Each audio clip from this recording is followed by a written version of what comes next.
নমস্কার, আমি মৌমিতা। আমার কবিতা পাঠ চ্যানেলে আমার সকল শ্রোতা বন্ধু এবং দর্শক বন্ধুকে আন্তরিক শুভকামনা জানিয়ে আজকের গল্প পাঠ শুরু করছি। আজ আমি আপনাদেরকে পড়ে শোনাব আশুতোষ মুখোপাধ্যায়ের লেখা একটি খুব সুন্দর ছোট গল্প। গল্পের নাম নির্বাচন। শুনতে থাকুন আজকের গল্প নির্বাচন। ছোট বাড়ি। বাড়িতে ছোট বড় অনেকগুলো ঘড়ি। বড় ঘড়িগুলো বাজে, ছোট ঘড়ি কটা শুধু টিকটিক করে। কিন্তু বাজুক আর টিকটিক করুক, সব কটা ঘড়িতে সময়ের একই সংকেত মিলবে। তারতম্য ঘটলে ঘড়ির মালিকের চোখ এড়াবে না। তখনই সেটা টেনে নিয়ে তিনি তার অন্ত্রতন্ত্র খুলে বসবেন। সকাল 7:17। সামনের দেওয়াল ঘড়িতে সময় দেখে নিয়ে বিরক্ত মুখে নারায়ণ দীক্ষিত আবার ঘড়ির ক্যাটালগ উল্টাতে লাগলেন। সিঁড়িতে ব্যস্ত সমস্ত পায়ের শব্দ শোনা গেল। নারায়ণ দীক্ষিতের ভুরুর মাঝে গোটা কয়েক কুঞ্চন রেখা দেখা দিল। দ্বিধান্বিত পায়ে যে লোকটি আগে আগে তার সামনে এসে দাঁড়ালেন তিনি হেড কারিগর শিবনাথ পণ্ডিত। আধময়লা জামা কাপড়, একগাল খোঁচা খোঁচা দাড়ি, মুখখানা অপরাধী অপরাধী। তার পিছনে তার মেয়ে কমলা। তারও 8 পৌড়ে বেশ বাস, তবে পরিচ্ছন্ন। বছর 19-20 বয়স। রূপসী কিছু নয়, মুখখানা কমনীয়, আর স্বাস্থ্যটিও ভালো। বাপ মেয়ে দুজনেরই বিব্রত মুখ। দুজনেরই দৃষ্টি আগে দেওয়াল ঘড়ির উপর গিয়ে পড়ল। নারায়ণ দীক্ষিত মুখ তুললেন। তাদের দিকে নয়, ঘড়ির দিকে। মুখ কাচুমাচু করে শিবনাথ পণ্ডিত বললেন, একটু দেরি হয়ে গেল, বাসের ভিড়। কমলা এগিয়ে ততক্ষণে পায়ের ধুলো নিয়েছে। সে আশা নিয়ে এসেছে, কিন্তু মুখে আশঙ্কার ছাপ। বসো। ক্যাটালগ একধারে সরিয়ে রাখলেন নারায়ণ দীক্ষিত। মেয়েটির দিকেই তাকালেন। পা থেকে মাথা পর্যন্ত দেখে নিলেন একবার। শিবু পণ্ডিতের মনে হলো অনেকটা এমনই ধারা সূক্ষ্ম দৃষ্টি দিয়েই কর্তা ঘড়ির কলকবজা পরীক্ষা করে থাকেন। পাছে গলত কিছু চোখে পড়ে, সেই আশঙ্কায় প্রভু দৃষ্টি দিয়েই কন্যাকে দেখতে চেষ্টা করলেন তিনিও। নারায়ণ দীক্ষিত বললেন, বাসের ভিড়ের জন্যে তাহলে পরীক্ষার হলেও 17 মিনিট পরে পৌঁছানো চলতে পারে। বাপ মেয়ে দুজনেরই মুখ শুকল। শিবু পণ্ডিত আমতা আমতা করে কিছু বলতে চেষ্টা করলেন, কিন্তু মনিবের গম্ভীর মুখের দিকে যে ভরসা করে কিছুই বলে উঠতে পারলেন না। নারায়ণ দীক্ষিত মেয়েটির দিকে হাত বাড়ালেন। কমলার হাতে লম্বা খাম একটা। ভয় ভয় সে সেটা তার হাতে দিল। এবারই যেন আসল পরীক্ষা। খামের মধ্যে রিপোর্ট একটা, বিয়ের টেস্ট পরীক্ষার রিপোর্ট। কলেজ থেকে দেয় না, প্রিন্সিপালকে ধরে কমলাকে এটা সংগ্রহ করতে হয়েছে। আইএ পরীক্ষার আগেও করতে হয়েছিল। নারায়ণ দীক্ষিত রিপোর্টটা খুঁটিয়ে দেখতে লাগলেন। নম্বর দেখে খুশি হলেন না। বললেন, ফাইনালের ফিস দিয়ে লাভ কি? পাশ করতে পারবে? ইংরেজি আর হিন্দি দুয়েতেই তো খাসা নম্বর দেখছি। এরকম হলো কেন? মেয়ের হয়ে মেয়ের বাপি জবাব দিতে চেষ্টা করলেন। বললেন, দেখবার শোনবার লোক নেই, তার উপর সংসারের এই খাটুনি। তোমাকে জিজ্ঞাসা করেছি? শিবু পণ্ডিত চুপ। মনিবের জিজ্ঞাসু দৃষ্টি আবার মেয়ের দিকে। মেয়েও মাথা নিচু করে রইল। পরীক্ষা কেন খারাপ হয়েছে কোনো কৈফিয়ত দিল না। এই বিব্রত নীরবতাই পছন্দ করলেন নারায়ণ দীক্ষিত। উঠে দেরাজ খুলে 2 100 টাকার নোট বার করলেন। নোট দুটো বাপের হাতে দিয়ে পড়লেন, ফিস যা লাগে দিয়ে দিও, আর বাকি টাকায় পরীক্ষার আগে ওকে একটু ভালো করে খাওয়াও টাওয়াও, রোগা হয়ে যাচ্ছে। বিগলিত শিবু পণ্ডিত মেয়ের আগে নিজেই পায়ের ধুলো নিয়ে বসলেন মনিবের। স্কুল ফাইনাল থেকে মেয়ের ফিস প্রতিবার মনিবই দিয়ে আসছেন, কিন্তু এত খুশি আর কখনো হননি তিনি। কড়া মনিবের কাছ থেকে এবারে শুধু ফিসের টাকাই পাওয়া যাবে কিনা ভেবে উতলা হয়েছিলেন তিনি। নারায়ণ দীক্ষিত বললেন, পরীক্ষার এই কমাস ওকে আমার কাছেই ডাকবো ভেবেছিলাম, কিন্তু এখানে এলে ও পড়াশুনো ছেড়ে আমার দিকেই বেশি মন দেয়, সেই জন্যই বললাম না। মেয়ের দিকে তাকালেন। পাসটা অন্তত করা দরকার, মনে রেখো। শিবু পণ্ডিত ব্যস্ত হয়ে উঠলেন। আপনার সেবা করতে পাওয়া তো ওর ভাগ্যি, যদি বলেন। না, আগে পাসটা করা দরকার, বললাম তো। পাসটা কেন যে করা দরকার মেয়ে বা মেয়ের বাপের ধারণাও নেই। তাদের অনুমান ফেল করা ভালো নয় বলেই পাস করা দরকার। তারা চলে যেতে নারায়ণ দীক্ষিতের গম্ভীর মুখে হাসির আভাস দেখা দিল একটু।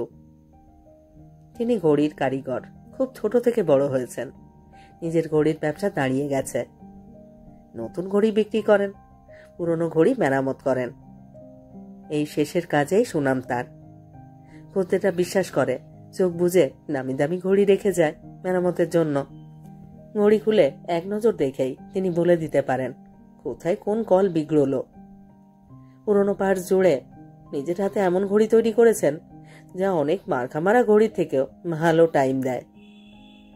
মানুষের সম্পর্কেও অনেকটা একই রকমের ধারণা তার। তারও নিভৃতে অনেক কলকবজা, অনেক সূক্ষ্ম কাণ্ড কারখানা। দেখে শুনে এগুলো ঠিকমতো বিন্যাস করতে পারলে বা প্রয়োজনে মেরামত করতে পারলে তার ব্যবহারও ভালো ঘড়ির মতনই নিখুঁত হয়, এই কথা বিশ্বাস করেন তিনি। ঘড়ির কাচের উপর সামান্য ধুলো পড়লে সেটুকু যত্ন করে মোছা হয়, কিন্তু নিজের নিভৃতের কলকবজাগুলোর উপরে মানুষ যে না জেনে বুঝে কত ধুলোবালি বরদাস্ত করে ঠিক নেই। টনক যখন নড়ে প্রায় তখন আর সময় থাকে না। সকালের ডাকে আসা খামখানা একবার খুললেন নারায়ণ দীক্ষিত। ছোট চিঠি, শেষের দিকের একটা জায়গায় আবার পড়লেন তিনি। তোমার ছেলের মাথা আমি শিগগিরই ঠান্ডা করে দিচ্ছি, তুমি কিছু ভেবো না। আপাতত সে খুব ফুর্তিতেই আছে এবং ভালো আছে। চিঠি দুর্গাপতির। যার প্রসঙ্গে লিখেছেন সে ছেলে নয় নারায়ণ দীক্ষিতের, ভাইপো। নাম মনোহর দীক্ষিত। এই ভাইপোই তার সব। নিজের বিয়ে থা করেননি তার একটাই কারণ, গোড়ার জীবনে অবস্থা আদৌ সচ্ছল ছিল না। সেই অসচ্ছলতার মধ্যেই বাপ মা মরা 7 বছরের ভাইপো মনোহর তার কাছে এসেছিল। আর দ্বিতীয় কারণ সম্ভবত দুর্গাপতি। দুর্গাপতি মনোহরের নিজের মাসি নন, দূর সম্পর্কের মাসি। অল্প বয়সের বিধবা। কিছু লেখাপড়া শিখেছেন, নার্সিং ট্রেনিং নিয়েছেন। তারপর সংস্থানের আশায় ভগ্নিপতির কাছে এসেছেন। সেই নতুন বয়সে দুর্গাপতিকে ভালো লেগেছিল নারায়ণ দীক্ষিতের, কিন্তু রক্ষণশীল দাদা বৌদির তা ভালো লাগা দূরে থাকুক, তারা প্রমাদ গুনেছিলেন। ফলে দুজনের উপরেই কিছুটা নিষ্ঠুর হয়েছিলেন তারা। নারায়ণকে ভৎসনা করেছিলেন আর দুর্গাপতিকে ঠান্ডা বিদায় জানিয়েছিলেন। দুর্গাপতি মেজাজি মেয়ে, আর কখনো এই পরিবারের মুখাপেক্ষী হতে আসেনি সে, কিন্তু যোগাযোগ বিচ্ছিন্ন হয়নি তা বলে। নারায়ণ দীক্ষিতের জন্যই হয়নি। পরস্পরকে ভালো লাগাটা কোনো নির্দিষ্ট পরিণতির দিকে গড়াবে এমন ভরসা সেই দিনের আগেও দুজনের কারোরই ছিল না। দুর্গাপতি নারায়ণ দীক্ষিতের প্রতি সত্যিকারের সদয় হয়েছিলেন। মন ভগ্নিপতি পরপর চোখ বোঝার পরে 2 বছর শিশু মনোহরকে তিনি নাড়াচাড়া করেছিলেন। তার প্রতি মায়াও পড়েছিল। ভেবেছিলেন ছেলেটা একেবারে জলে পড়ল। তাকে তিনি নিতেও চেয়েছিলেন, কিন্তু নারায়ণ দীক্ষিত দেননি। যেভাবে এই ছেলেকে মানুষ করা হয়েছে দুর্গাপতি জানেন। বেশিরভাগই তার বাইরে বাইরে কাজ নিয়ে কেটেছে। তার মধ্যেও বছরে 2 বছরে 1-8 বার এসেছেন এখানেই থেকেছেন। নারায়ণ দীক্ষিতের ছেলে মানুষ করা দেখেছেন, অনেক সময় ঠাট্টা করেছেন। ছেলেটা আর একটু বড় হলে কি সন্ন্যাস টন্যাস নেওয়া হবে নাকি? কিন্তু মুখে যাই বলুন, মনে মনে শ্রদ্ধা করেছেন তিনি। মনোহরের স্কুলের পড়া যখন শেষ হলো, দুর্গাবতী তখন দিল্লিতে, বড় হাসপাতালের উঁচু গ্রেডের নার্স, নিজের 2 ঘরের কোয়ার্টার। জলপানি পাওয়া ভাইপোর জন্য কানপুরে কোনো কলেজ পছন্দ নয় নারায়ণ দীক্ষিতের। দুর্গাবতী লিখলেন, আমার কাছে পাঠাও, এখানে দিল্লিতে পড়বে। ওর যে ভিত তুমি তৈরি করে দিয়েছ, নিহাত কাছা না হলে অমানুষ হবে না আশা করি। আর একটা ছেলে কাছে থাকলে আমারও উপকার হবে। ভাইপোকে দিল্লিতে পাঠালেন নারায়ণ দীক্ষিত। মাসির কাছে প্রায় 2 বছর ছিল মনোহর। এই 2 বছর দুর্গাপতি তার কোনো অভ্যাসের পরিবর্তন বরদাস্ত করেননি। সেই হাঁটু ছোঁয়া লম্বা কোট পরিয়েছেন, মোটা কাপড়ের পাজামা পরিয়েছেন, মাথার চুল ছোট করে ছাঁটিয়েছেন। ফলে পরেও এই বেশপাশেই ভালো লেগেছে মনোহরের। হাঁটু ছোঁয়া কোটই তার বেশপাশের বৈশিষ্ট্যে দাঁড়িয়েছে। ইতিমধ্যে হাসপাতালের কর্তৃপক্ষের সঙ্গে ঝগড়াঝাঁটির ফলে চাকরি ছেড়ে দুর্গাপতিকে আবার অন্যত্র চলে যেতে হয়েছে। মনোহর দিল্লিতেই থেকে গেছে। সেখান থেকে সে বিএ এমএ পাশ করেছে। শুধু পাশ করেছে বললে তাকে ছোট করা হবে? বিএতে বা এমএতে কয়েক বছরের মধ্যে তার মতো অত নম্বর পেয়ে ফার্স্ট ক্লাস কেউ পায়নি। সেখানকার শিক্ষাবিদরা উঁচু আশা পোষণ করেন তার সম্বন্ধে। সম্প্রতি সে ডক্টরেট হয়েছে, তার থিসিস প্রত্যাশিত প্রশংসা লাভ করেছে। দিল্লি ইউনিভার্সিটির চাকরি করছে সে। কিন্তু কাকাকে প্রায় লেখে, পড়ানোর চাকরি ভালো লাগছে না, অ্যাডমিনিস্ট্রেটিভ সার্ভিসে ঢোকার ইচ্ছা। সেই চেষ্টাই করছে। ফরেন সার্ভিস পেলে আরো ভালো। 2-1 বিদেশি ভাষাও শিখেছে। সপ্তাহে 2 সন্ধ্যা এক প্রতিষ্ঠানে বক্তৃতার মহড়াও দিতে যায়। মোট কথা, নিজের বিস্তৃত ভবিষ্যৎ প্রসঙ্গে সে প্রায় নিঃসংশয়। এদিকে নারায়ণ দীক্ষিত তখন ভাইপোর বিয়ে থার কথা ছাড়া আর কিছুই ভাবছেন না। তার ইচ্ছে সে এবারে সংসারে স্থিত হোক। তিনি সেই ইচ্ছেটাই জ্ঞাপন করলেন। মনোহর খুশি হল। এতদিন এ ব্যাপারে তেমন গুরুত্ব দেয়নি সে। সুযোগ্যা ভারজাজে কর্মক্ষেত্র অনেকটা প্রসারিত করে দিতে পারে, তেমন নজির দিল্লিতে বড় কম নেই। স্ত্রী রূপসী হবে, বহু গুণের অধিকারিণী হবে, ঘরে নিপুণা গৃহিণী হবে, বাইরে লোভনীয় সহচরী হবে, সকলে প্রশংসা করবে। আবার ভিতরে ভিতরে একটা আধটা ঈর্ষাতুর দীর্ঘ নিঃশ্বাসও ফেলবে। এমন স্ত্রী একটু দুর্লভ বটে, কিন্তু এমন স্ত্রী ছাড়া তার মনও উঠবে না। কাকাকে লিখল, বিয়ে করতে আপত্তি নেই, কিন্তু এই ব্যাপারটা তার হাতে ছেড়ে দেওয়াই ভালো। লিখল, আমি তোমার আদর্শের মানুষ, আশা করি নির্বাচনে ভুল হবে না এবং তুমি খুশিই হবে। এই এক বিষয়ে আমার নিজের উপর সম্পূর্ণ আস্থা আছে। চিঠি পড়ে কাকা অস্বস্তি বোধ করলেন। ভাবলেন তিনি সংসারী নন বলেই ভাইপোর অনাস্থা। মন্তব্য করলেন, ছোকরার কল বিগড়েছে। জবাব দিলেন, তথাস্তু। অবসর সময় মনোহর দীক্ষিত বৃষ্ট উদ্দীপনায় যোগ্য সহধর্মিনী খুঁজে বেড়াতে লাগলো।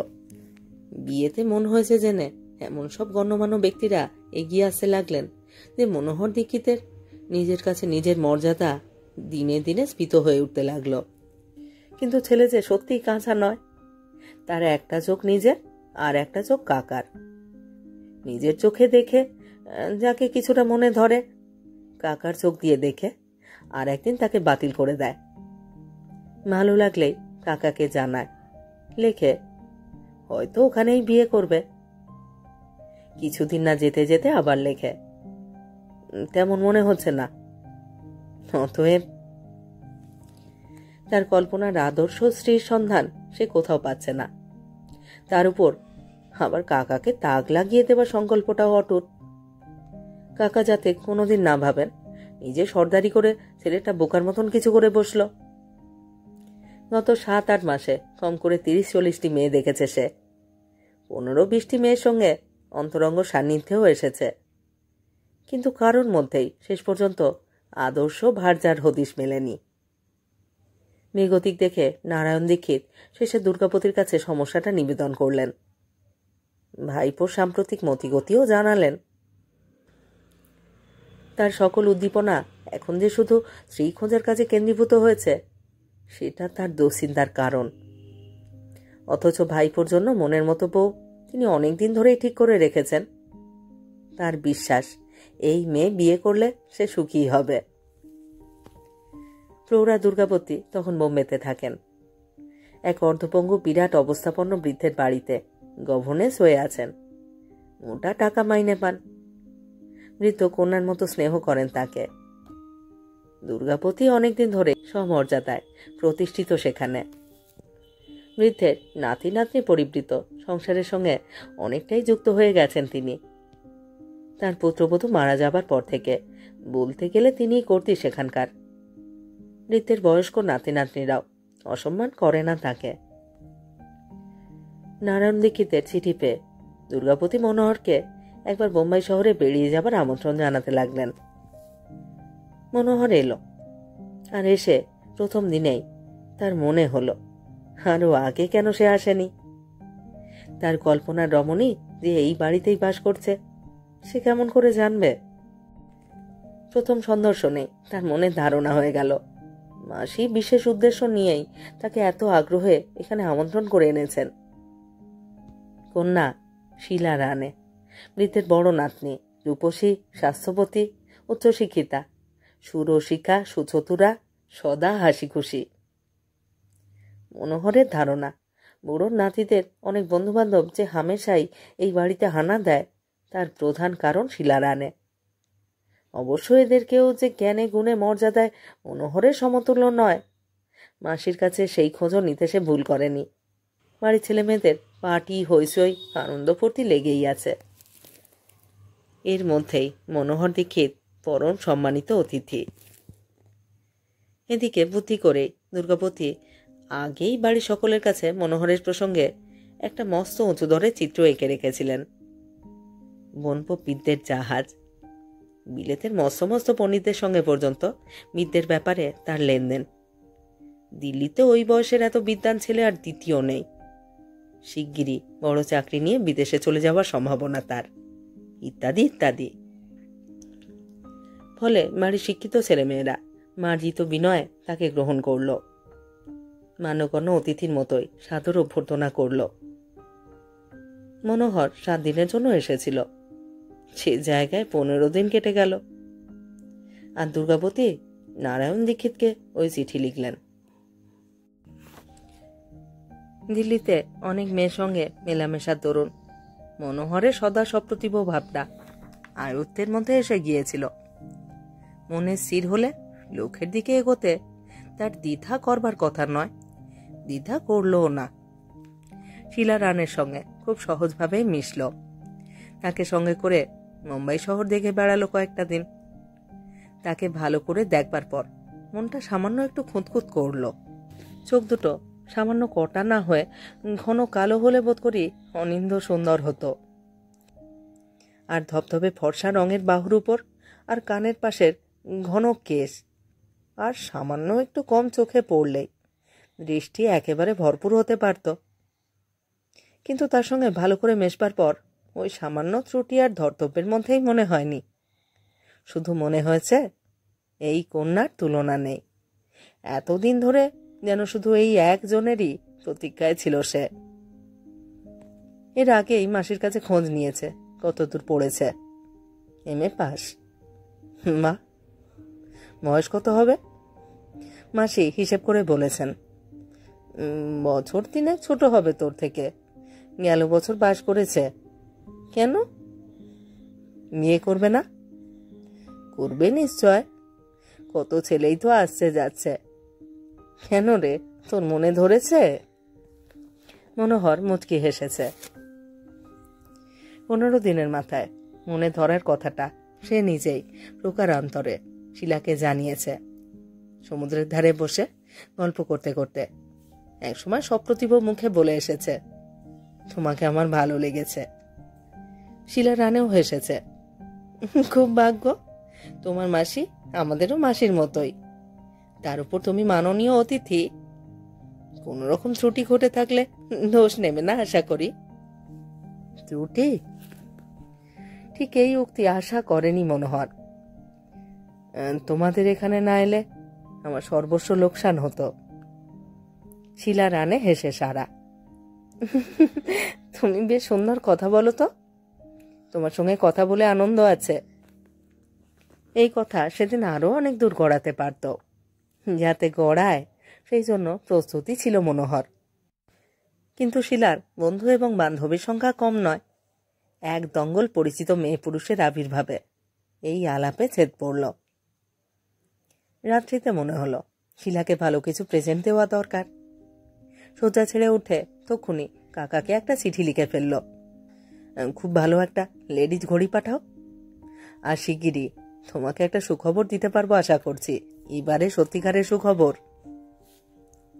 ঘড়ি এলো, কিন্তু মনোহর নিজের হাতে সেটা শিলাকে পরিয়ে দেবার মতো নিরিবিলি অবকাশ পেয়ে উঠল না। আবার তার সমুদ্রের ধারে যাবার ইচ্ছে ছিল। যাই হোক, ঘড়ি পেয়ে শিলা ভারী খুশি।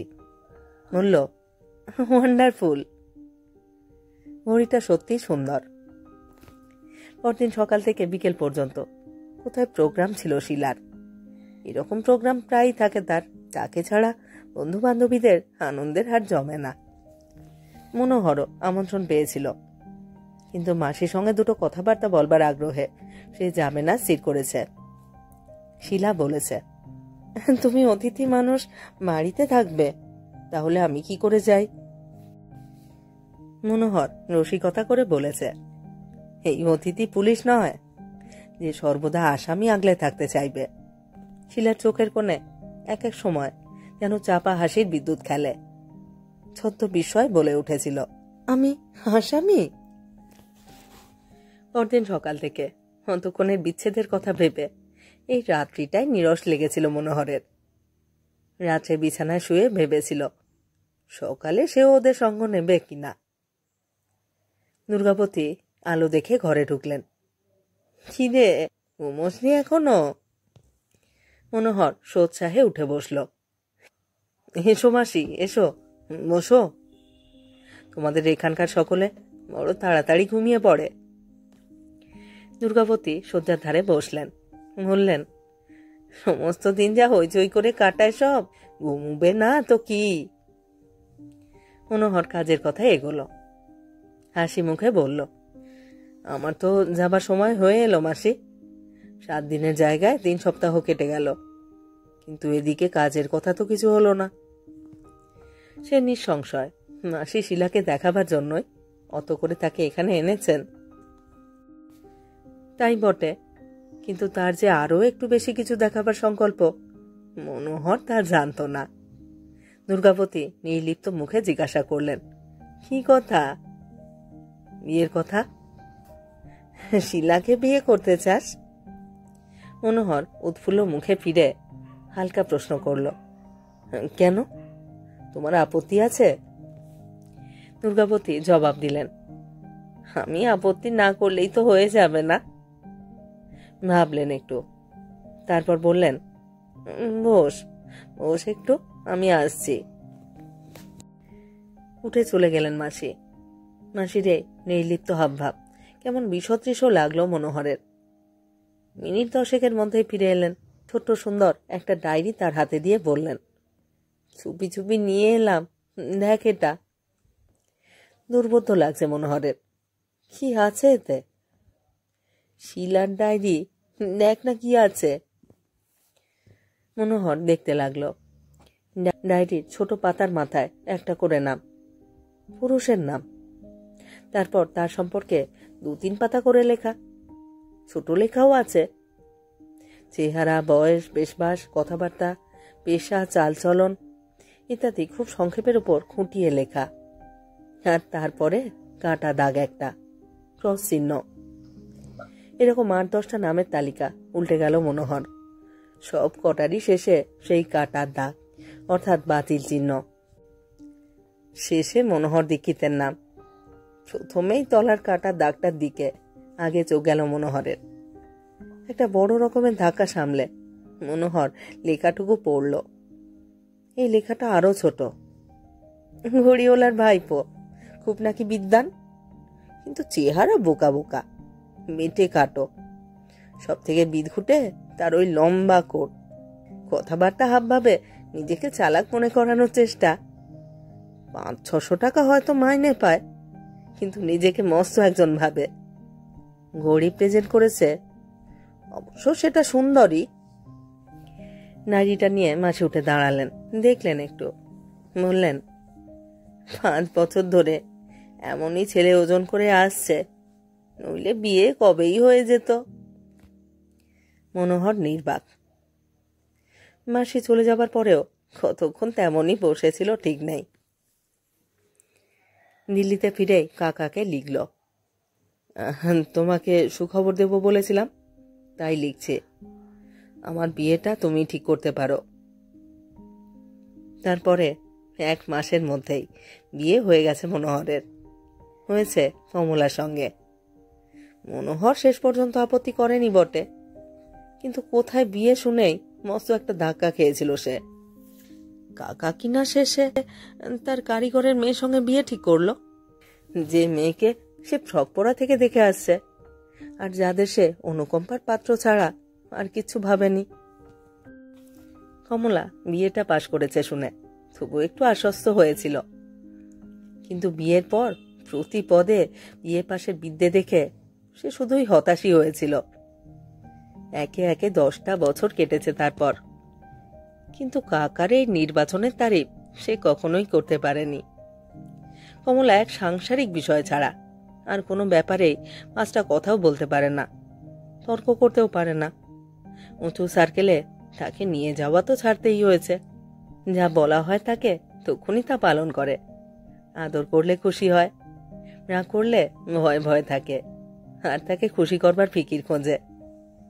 এই একান্ত নির্ভরশীলা মেয়ের জন্যে মায়া হতে পারে, কিন্তু তাকে যোগ্য সঙ্গিনী ভাবা মনোহরের পক্ষে অন্তত সম্ভব নয়। কাকার একমাত্র এই অবিচারে মনে মনে আজও সে ক্ষুণ্ণ। কিন্তু এই কাকাও আর নেই। কল মেরামতের ব্যাপারে এমন সুপটু মানুষটার নিজেরই হৃদযন্ত্র হঠাৎ বিকল হয়ে যেতে পারে কেউ ভাবেনি। ব্যবসা এখন শ্বশুরই চালাচ্ছেন। মনোহর তাকে অর্ধেক লেখাপড়া করে দিয়েছিল, আর মনে মনে নিঃসংশয় ছিল শ্বশুর শেষ পর্যন্ত তাকে কলাই দেখাবেন। কিন্তু গত 7 বছর ধরে দেখা যাচ্ছে লাভে চুলচেরা হিসেব দিয়ে শ্বশুর ফি বছর জামাইয়ের নামে মোটা টাকা পাঠাচ্ছেন। ফলে কাকার বিশ্বস্ত কর্মী নির্বাচনের উপর অবশ্য মনোহরের আস্থা ফিরেছে। শীতকাল, সন্ধ্যায় কর্নপ্লেসের ধারে হঠাৎ দুর্গাবতীর সঙ্গে দেখা মনোহরের। দোকান থেকে কি সদাই করে ফুটপাথে নেমেছেন। কি আশ্চর্য, তুমি? মাসিও খুশি। তোর কথাই ভাবছিলাম, ওই মেয়ের পাল্লায় পড়ে হঠাৎ এসে গেলাম কদিনের জন্য। হায় আয়।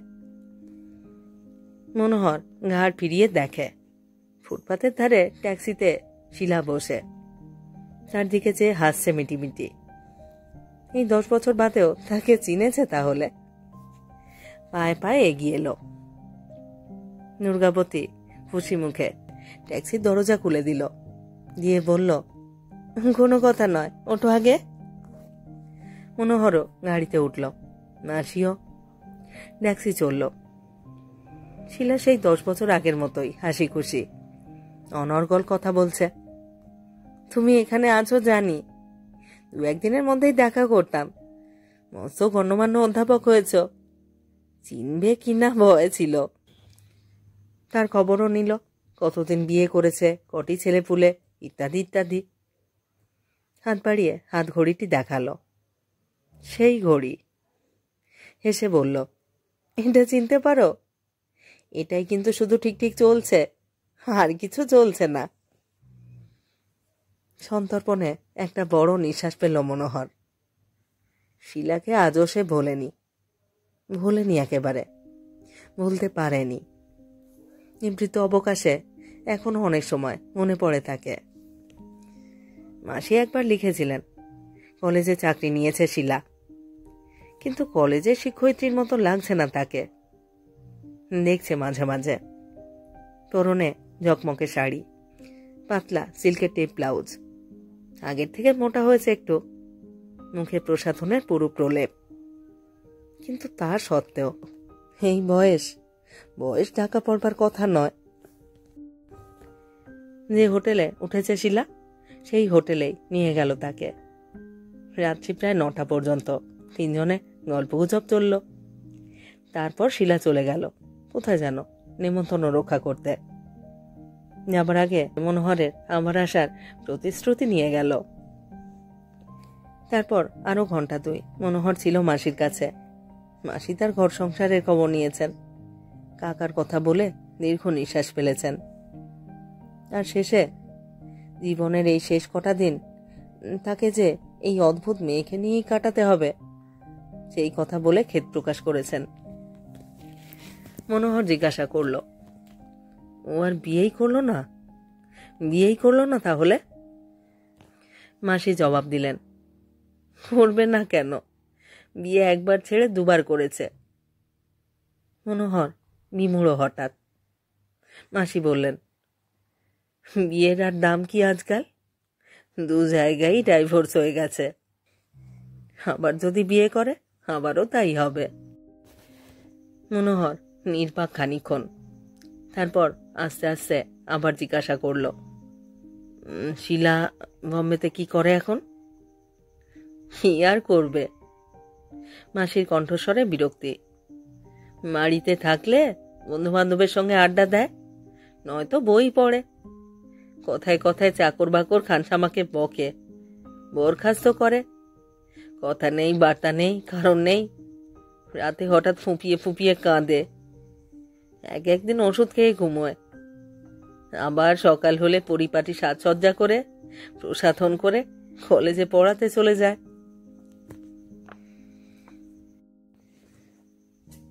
মনোহর বাড়ি ফিরল রাত্রি 11:30টার পরে। ছোট ছেলেকে বুকে নিয়ে কমলা অকাতরে ঘুমুচ্ছে। লিপটা ঘুমের করে একটু সরে গেছে, একখানা হাতে ছেলেকে জড়িয়ে আছে। ওধারে ছোট খাটে বড় ছেলে ঘুমুচ্ছে, মাঝের দরজা খোলা। খোলা দরজা দিয়ে সামনের ঘরে মনোহরের পরিপাটি শয্যা দেখা যাচ্ছে। বাথরুমে ঢুকলেই হাত মুখ ধোবার গরম জল পাবে জানে মনোহর। ডাইনিং টেবিলে ঢাকা খাবারও গরম পাবে। এসব ঠিকঠাক করে রেখে তবে কমলা ছেলেকে ঘুম পাড়াতে আসে। জেগে থাকবার ইচ্ছে থাকে, কিন্তু ছেলেকে ঘুম পাড়াতে গিয়ে প্রায় নিজেও ঘুমিয়ে পড়ে। ঘুম কাতুরে বলে মনোহর আগে অনেক ঠাট্টা বিদ্রুপও করত। দাঁড়িয়ে দাঁড়িয়ে আজ ঘুমন্ত স্ত্রীকেই দেখছে মনোহর। গত 10 বছরেও যেন ঠিকমতো দেখা হয়নি কমলাকে, আজ নির্নিমেষে দেখছে। হাত বাড়িয়ে লিপটা আস্তে আস্তে টেনে ঠিক করে দিল। তারপর এই ঘরে এসে দাঁড়ালো। দেওয়ালে টাঙানো কাকার প্রমাণ সাইজের বড় ছবি একটা। কাকা তার দিকেই চেয়ে আছে, মনোহরও চেয়ে আছে। 10 বছর বাদে 2 হাত জোড় করে কপালে ঠেকিয়ে কাকাকে প্রণাম করলো মনোহর। কাকাকে প্রণাম করলো মনোহর দীক্ষিত।